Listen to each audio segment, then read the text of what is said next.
Assalamualaikum warahmatullahi wabarakatuh. Perkenalkan, nama saya Sinta Agnia, mahasiswi dari Program Studi Komunikasi dan Penyiaran Islam IAIN Bengkulu, dengan nomor induk mahasiswa 1811310033. Baiklah, di sini saya akan menjelaskan materi komunikasi organisasi, yaitu tentang teori-teori komunikasi organisasi. Langsung saja kita ke penjelasannya. Teori-teori organisasi. Teori organisasi adalah suatu konsepsi, pandangan, tinjauan, ajaran, pendapat, atau pendekatan tentang pemecahan masalah organisasi, sehingga dapat lebih berhasil bahkan pada gilirannya, organisasi dapat mencapai sasaran yang ditetapkan. Adapun yang dimaksud masalah itu sendiri adalah segala sesuatu yang memerlukan pemecahan dan pengambilan keputusan. Masalah yang dihadapi oleh organisasi sangat kompleks. Dari setiap masalah organisasi yang sangat kompleks itu memunculkan berbagai kajian untuk lebih memahami efektivitas organisasi. Dari usaha intelektual itu kemudian berkembanglah berbagai teori organisasi dengan berbagai kaidah dan rumusannya.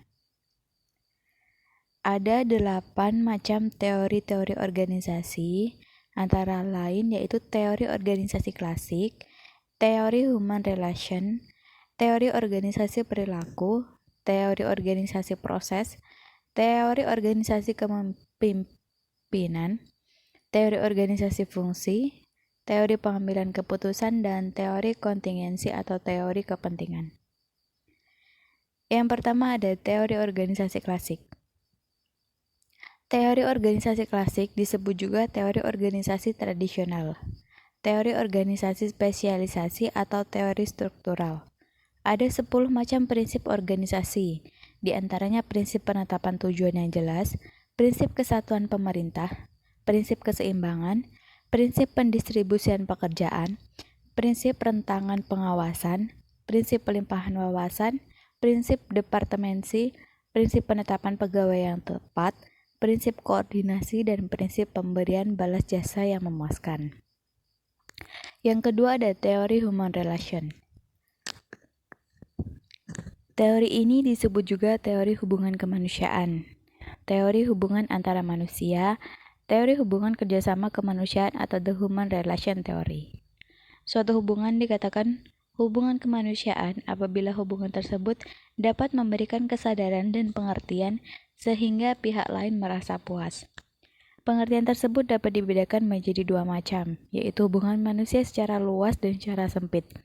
Dalam arti luas, hubungan kemanusiaan adalah hubungan antara seseorang dengan orang lain yang terjadi dalam situasi dan dalam semua bidang kegiatan atau kehidupan untuk mendapatkan suatu kepuasan hati.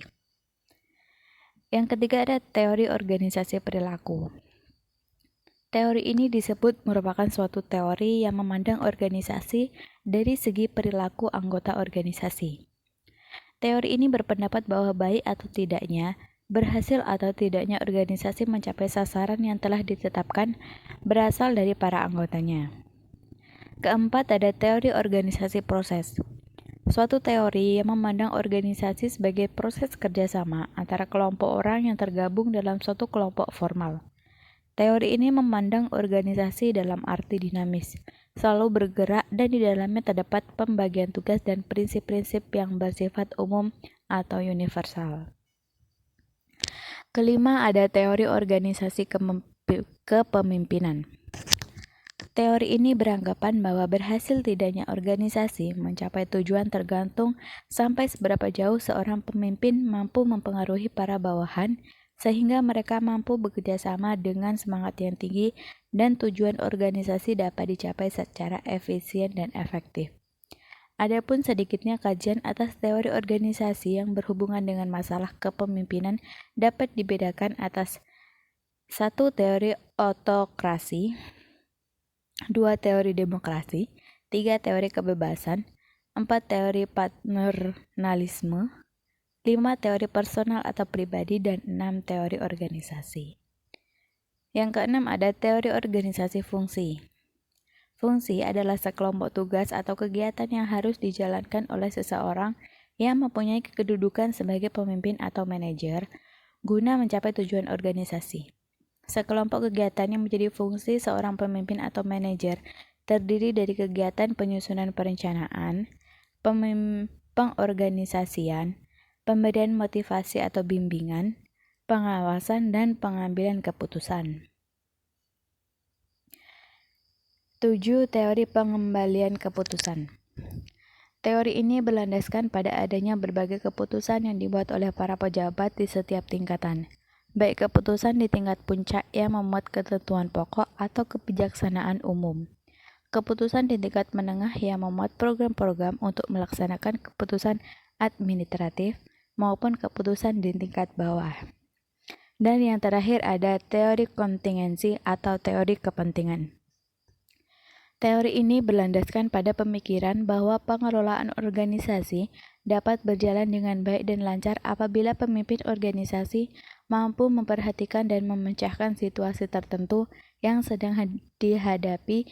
Setiap situasi harus dianalisis sendiri. Nah, dari semua teori tadi, tidak satupun teori yang dianggap paling lengkap atau paling sempurna. Teori-teori itu satu sama lain mengisi dan saling melengkapi. Teori dianggap baik dan tepat apabila mampu memperhatikan dan menyesuaikan dengan lingkungan dan mampu memperhitungkan situasi-situasi tertentu. Itulah tadi materi yang dapat saya jelaskan tentang teori-teori organisasi. Semoga dapat bermanfaat bagi kita semua. Kurang lebihnya saya mohon maaf. Saya akhiri, wallahu muwaffiq ila aqwamit thoriq. Wassalamualaikum warahmatullahi wabarakatuh.